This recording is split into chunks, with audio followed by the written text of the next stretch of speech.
ये है ABPL digital network और आप देख रहे हैं ABPL न्यूज। नमस्कार, मैं रिया तोमर आपका स्वागत करती हूं ABPL न्यूज में। चलिए शुरू करते हैं खबरों का सिलसिला। केंद्र के राज्य रक्षा मंत्री अजय भट्ट आपदा से हुए नुकसान का जायजा लेने नैनीताल पहुंचे। उन्होंने कहा कि दुख और संवेदना की इस घड़ी में सरकार आप सभी के साथ है और प्रभावित लोगों को सरकार की ओर से पूर्ण मदद दी जाएगी। बाजपुर के अनाज मंडी स्थित दुर्गा मंदिर में विश्व हिंदू परिषद दुर्गा वाहिनी द्वारा करवा चौथ पर पूजा कार्यक्रम आयोजित किया गया। इस दौरान महिलाओं ने पूजा अर्चना कर ईश्वर से अपने पति की दीर्घायु की कामना की। देश भर के साथ साथ बाजपुर में भी करवा चौथ का पर्व महिलाओं द्वारा हर्षोल्लास के साथ मनाया गया। की लंबी आयु के लिए किया जाता है। भारतवर्ष में सभी सुहागन महिलाएं इस व्रत को करती हैं। ये व्रत सुबह प्रारंभ होकर रात को चंद्रमा को अर्घ देकर समापित किया जाता है। का आरंभ सुबह 4 बजे से सासू माँ की सरगी से, उनके हाथों की दी गई सरगी से आरंभ होता है और रात में हम लोग मतलब सारी महिलाएं, जैसा कि आप जानते हैं पूरे देश में इस व्रत का प्रचलन है, तो हमारी रात को अर्घ देकर चंद्रमा को पूजा करके अपने पति के हाथों से इस व्रत की समाप्ति होती है। यहाँ तो ये कि ज़्यादा से ज़्यादा महिलाओं को, जैसे आजकल अपने संस्कार रीति रिवाज धर्म से महिलाएं हटती जा रही हैं, तो हमारा इसका मेन उद्देश्य है कि अपने महिलाओं को, आने वाले बच्चों, अपने बच्चों को रीति रिवाज संस्कार धर्म से जागरूक कर सकें। पूर्व मंत्री यशपाल आर्य की घर वापसी करने पर आगामी चुनावों में कांग्रेस मजबूत होकर उत्तराखंड में पूर्ण बहुमत के साथ सरकार बनाएगी। कांग्रेस सरकार भाजपा को हराने की स्थिति में है क्योंकि चुनाव के वक्त पूरे देश में महंगाई 48 सालों में आई है। जनता का मूड आपने देख ही लिया है, देखिए पूरी रिपोर्ट। इस समय हम चुनाव के वक्त में है और पूरे देश में जनता का मूड आपने देख ही लिया है। पेट्रोल डीजल के दाम आसमान में, महंगाई आसमान में है। बेरोजगारी इस समय देश में अपने 48 साल में सबसे चरम पर है और उस समय में मोदी की सरकार इन तमाम बुनियादी सवालों पर, महंगाई पर, बेरोजगारी पर को दूर न करके धार्मिक पोलराइजेशन के सवाल को उठा रही है। वो पाकिस्तान को सबक सिखाने की बात तो कर रही है, लेकिन चीन हमारी बॉर्डर के अंदर तक घुस चुका है, वहाँ पर प्रधानमंत्री की लाल आंख नहीं खुल रही है। मोदी सरकार फिर से देश को बांटने के, जाति और धर्म के लिए घुसे। ऐसे सूरत में 5 राज्यों में चुनाव जा रहे हैं। कांग्रेस पार्टी ने CWC की मीटिंग में तय होगा, चुनाव का कार्यक्रम भी तय हो गया, लेकिन प्रमुख प्राथमिकता इस समय क्या है? प्राथमिकता है कि देश को बांटने वाली, समाज को बांटने वाली, बेरोजगारी, किसान आंदोलन को बुरी तरह से कहते ध्वस्त करनी है। इन समस्याओं में कांग्रेस और प्रतिपक्ष का एक मूल दायित्व है। मैं समझता हूँ हमारी नेता सोनिया जी ने कहा भी, और अंतरिम या परमानेंट अध्यक्ष का कोई है, वो पूरी तरह कांग्रेस का नेतृत्व कर रही हैं, विपक्ष के साथ डायलॉग कर रही हैं, पार्टी को दिशा निर्देश करें और नया नेतृत्व जो हमारा 22 में पुराना अध्यक्ष का कार्य पूरा, उसी के अधिष्ठान समझता हूँ मैं। चुनाव के बाद नए नेतृत्व का भी चुनाव होगा। हरीश राव जी हमारे चुनाव के इंचार्ज ने कहा भी है कि मैं हूँ, और सरिता जी हमारी कांग्रेस की बड़ी लीडर हैं, वो भी उन परिस्थिति को समझती हैं। आखिर हमारे राष्ट्रीय नेतृत्व है, हम सब सोनिया जी और राहुल जी पर विश्वास करते हैं। उन्होंने एक ये निर्णय लिया है और यशपाल जी कांग्रेस में उस समय गए, कुछ परिस्थितियाँ हो सकती हैं, लेकिन उन्होंने उस समय कांग्रेस को नहीं तोड़ा जब लोग पैसे के दम पर, षड्यंत्र के दम पर लोकतंत्र की हत्या कर रहे थे। वो परिस्थिति अलग थी और 8 माह की परिस्थिति अलग है। मैं समझता हूँ सरिता जी इस बात को ध्यान में रखेंगे और सरिता जी का भी मान और सम्मान कांग्रेस पार्टी पूरी तरह से करेगी। वो हमारी महिला मंडल की प्रदेश अध्यक्ष हैं, इसलिए मैं समझता हूँ कि ऐसे कोई विद्रोह के सुर नहीं है। उन्होंने अपनी एक बात कही थी और हमारे प्रदेश नेतृत्व और हमारे नेतृत्व ने कहा भी कि उनको इस बात की फ़र्क नहीं है, उनका पूरा मान और सम्मान कांग्रेस में पहले की तरह बना रहेगा। निस्संदेह एक कदावर नेता उत्तराखंड के हैं। कांग्रेस में के प्रदेश 2 बार रहे, पहली विधानसभा के स्पीकर रहे हैं, ये इतिहास है। विभिन्न मंत्रालयों में उनका नेतृत्व रहा, लेकिन साफ हो चुका है कि अब भारतीय जनता पार्टी और RSS के गठबंधन के अंदर कमज़ोर वर्ग के, दलित वर्ग के सम्मानित नेताओं के लिए कोई स्थान नहीं है, इसलिए उन्हें घर वापसी की है। उसका हम सब लोग स्वागत करते हैं। यशपाल जी के कांग्रेस के आने से कांग्रेस मजबूत हो गई और विशेषकर दलित समाज के अंदर एक नई आशा का संचार भी हुआ है और आम लोगों के अंदर भी एक बात गई है कि हाँ, आज कांग्रेस भारतीय जनता पार्टी को हराने की स्थिति में है। तो मैं समझता हूँ दोनों स्तर पर देखेंगे, कांग्रेस को और समाज के वंचित वर्ग को, दोनों को क्या कहते हैं, बहुत बड़ी ताकत शक्ति मिली है और कांग्रेस एक बड़े विकल्प के रूप में उत्तराखंड की जनता के सामने आई है। और इससे मैं साफ देख रहा हूँ कि 22 में पुनर्वापसी कांग्रेस की होगी और कांग्रेस के नेतृत्व में, हमारे हरीश रावत जी के नेतृत्व में हम 2022 में फिर यहाँ पर राज्य में अपनी सरकार बनाने जा रहे हैं। चौथे दिन भी सुंदरढूंगा ग्लेशियर क्षेत्र में हताहत हुए पर्यटकों एवं स्थानीय नागरिकों का पता नहीं लग पाया है। सेना के चॉपर ने रेस्क्यू अभियान शुरू किया। खराब मौसम के चलते 6 उड़ानें भी भरी गईं जो विफल रहीं। सर्च अभियान में पैदल निकले स्थानीय लोग व एसडीआरएफ की टीम भी शाम तक घटनास्थल में पहुंच सकती है। एनएच घोटाले का जिन एक बार फिर बाहर आया है और इस बार ये जिन चुनावी मुद्दा बनकर भाजपा और कांग्रेस के बीच फुटबॉल की तरह उछल रहा है। जहां एक और भाजपा इस घोटाले पर कार्यवाही को अपनी उपलब्धि मान रही है, तो वहीं दूसरी ओर कांग्रेस इस घोटाले पर निष्पक्ष और सीबीआई जांच की मांग कर रही है। जबकि एनएच घोटाले के पूरे मामले में चल रही एसआईटी जांच को क्यों बीच में रोक दिया गया, देखिए हमारी एक खास रिपोर्ट। जनपद उधम सिंह नगर में हुए सबसे बड़े एनएच 74 घोटाले को अपनी उपलब्धि बता रही भाजपा सरकार, जहां कांग्रेस को घेरने के लिए बार बार एनएच 74 का जिन बाहर निकालकर कांग्रेस को घेरने का काम कर रही है। लेकिन हकीकत तो ये है कि यह पूरा मामला कांग्रेस सरकार के कार्यकाल में ही खुल चुका था और तत्कालीन कमिश्नर ने इस घोटाले पर जांच भी शुरू करा दी थी। यही नहीं, इस पूरे मामले पर पीआईएल भी दाखिल हो चुकी थी। लेकिन पूरे मामले के उजागर होते ही सत्ता परिवर्तन होने के चलते भाजपा सत्ता में आई और इस मामले पर चल रही कार्रवाई को अमली जामा पहनाने का काम भाजपा ने शुरू किया। जबकि एनएच को लेकर कांग्रेस को घेरने वाली भाजपा को कांग्रेस ने करारा जवाब देते हुए पूरे मामले की सीबीआई जांच का दाव खेल भाजपा को घेरने का काम शुरू कर दिया है।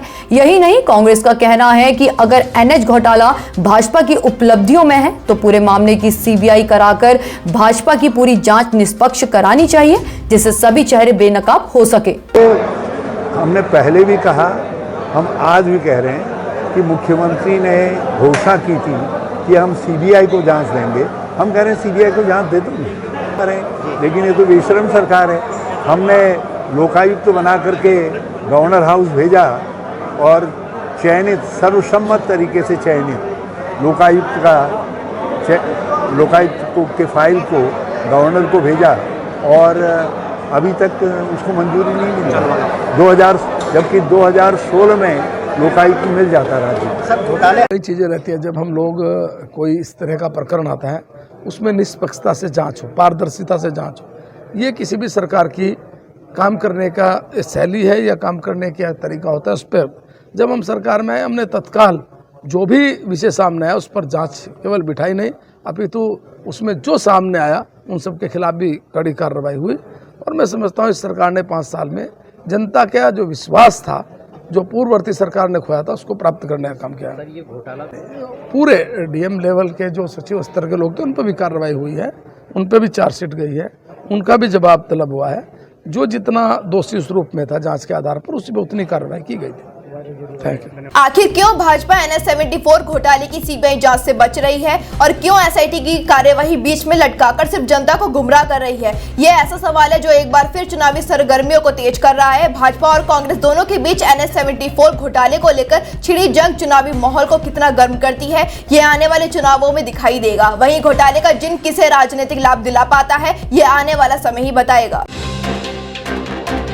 कांग्रेस ऐसे विभाग के जिला अध्यक्ष इंद्रपाल आर्य ने लालकुआ के आपदा प्रभावित इलाकों का मुआयना किया और सभी आपदा पीड़ित किसानों का हाल जाना। साथ ही उन्होंने कहा कि सरकार जल्द ही पीड़ितों की मदद नहीं करती है तो सभी कांग्रेसी उग्र आंदोलन करने को बाध्य होंगे, जिसकी जिम्मेदारी शासन प्रशासन की होगी। इंदिरा नगर सेकंड राजेंद्र सिंह। कितना नुकसान हुआ?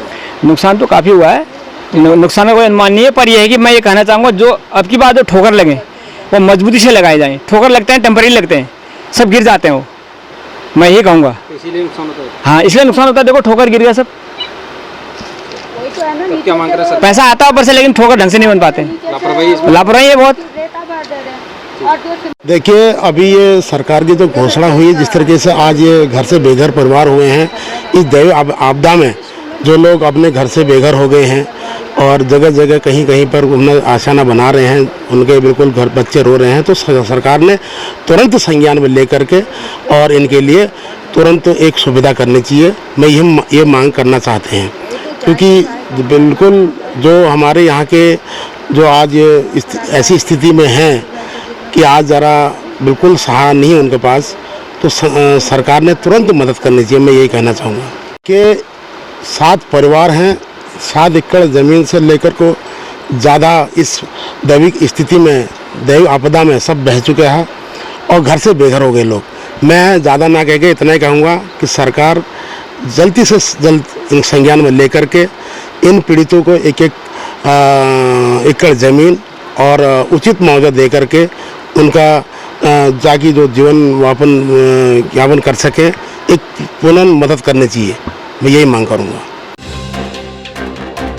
केंद्रीय रक्षा राज्य मंत्री अजय भट्ट आपदाग्रस्त क्षेत्रों का दौरा करने नैनीताल पहुंचे। आपदा के बाद भट्ट को बेतालघाट ग्रामीण वासियों के कोप का भाजन होना पड़ा। बताया जा रहा है कि 4 महीने से बेतालघाट के लोगों को पानी के लिए भटकना पड़ रहा था। अजय भट्ट के गांव में पहुंचने पर लोगों ने क्या कहा, देखिए पूरी रिपोर्ट। करेगा तो कैसे चलेगा?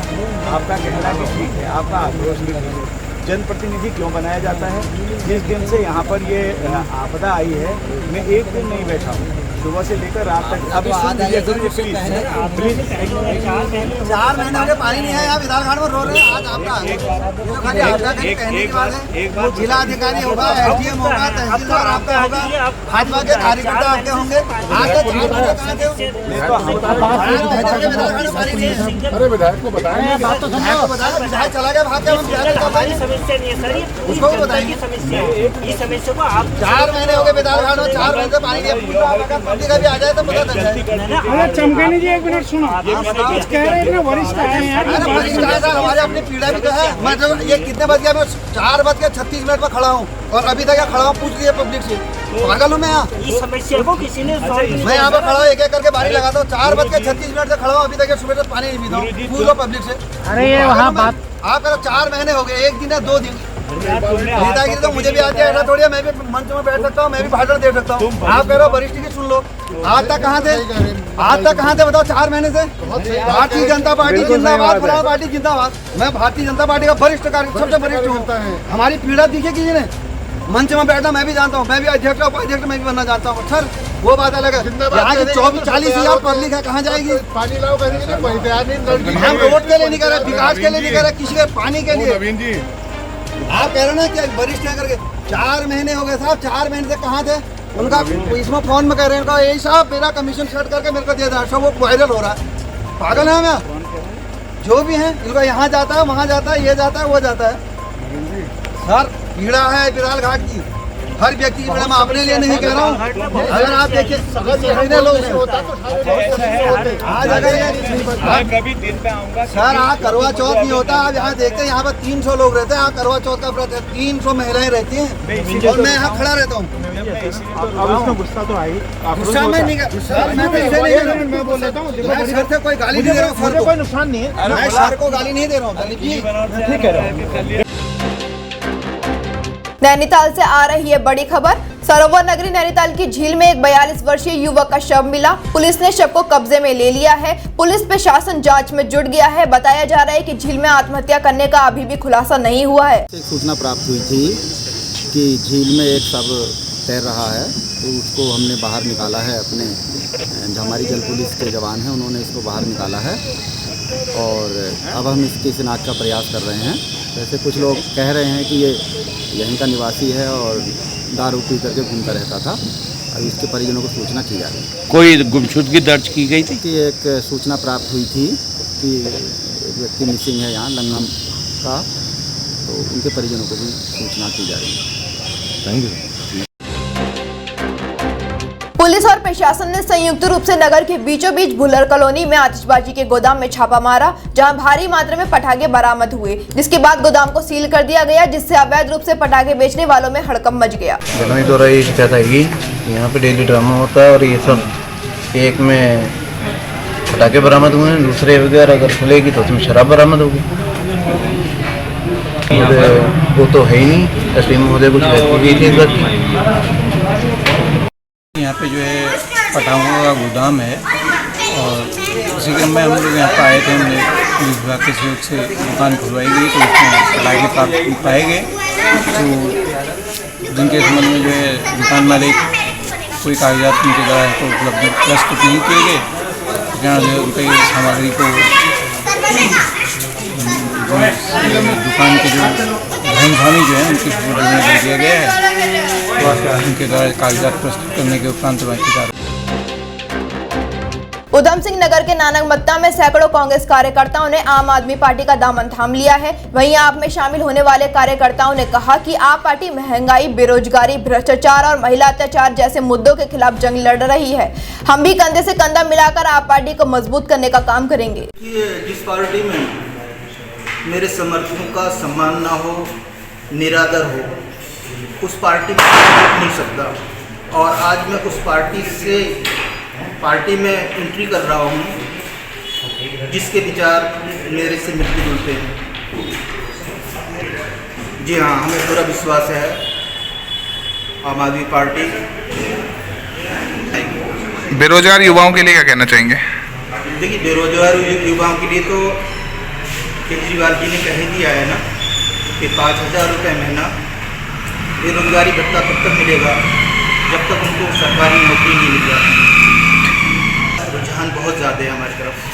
भाजपा और कांग्रेस के कल्चर को देख चुके हैं। जो भाजपा में या कांग्रेस में कुछ आदमी ईमानदार हैं, उन्होंने आम आदमी पार्टी की तरफ रुख करा है। जैसे ताजी उदाहरण हमारे पास ये नंद सिंह राणा जी हैं, कांग्रेस छोड़ के यहाँ आए।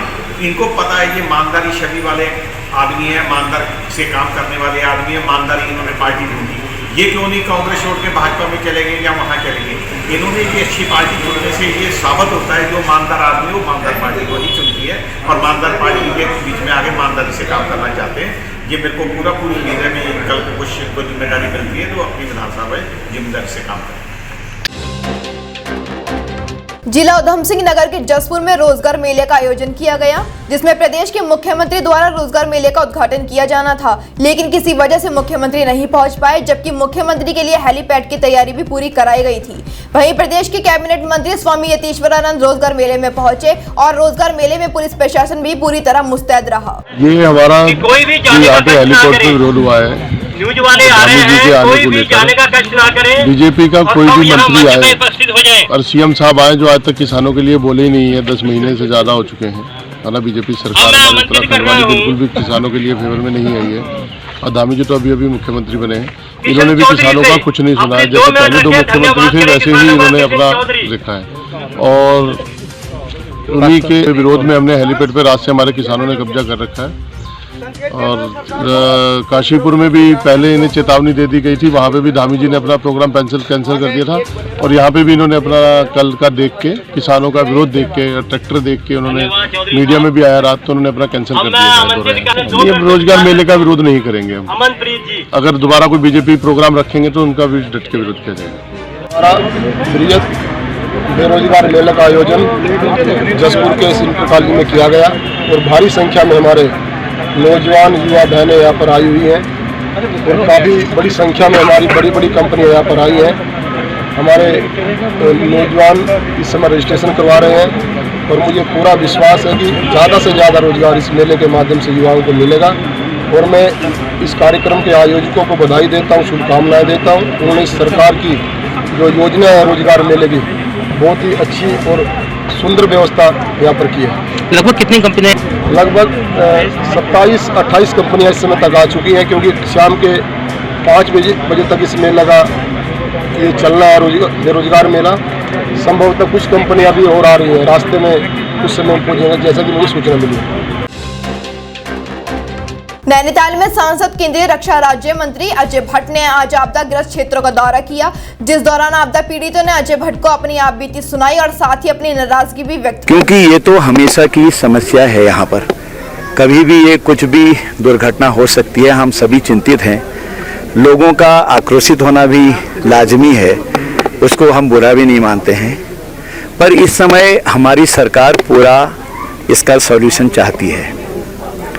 जो नीचे हमारे कुछ परमानेंट मकान बने हैं 50-60 लोग फिलहाल उसमें शिफ्ट हो जाएंगे, और जो लोग यहाँ पर वहाँ नहीं जाना चाहते हैं वो फिलहाल टेम्परेरी जो व्यवस्था हमने स्कूल से में करी हुई है वहाँ पर उनके हर किस्म की वॉशरूम वगैरह बना के खाना पीना सब फ्री में रहेगा, उनका सब चीज़ें उसकी व्यवस्था करेंगे।